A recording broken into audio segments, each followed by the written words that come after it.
For me, the most important thing about aquariums and zoos is actually to educate. It would be wonderful if we lived in a world where we wouldn't need to have zoos and aquariums, but unfortunately it's not the case. We've got a big native tank behind us. We nicknamed that the menu tank just because lots of the fish species we've got in there are fish that you would typically find on a menu.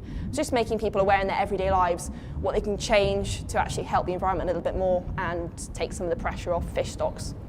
In order to make people actually care about the wider environment, you need to get that personal connection, and they're only really going to get that if they have these experiences. They come, they see firsthand, they're actually engaged with, and they find out all the cool sort of interesting facts about nature. Make them aware of what is actually out there that sort of deserves their attention and actually needs protecting.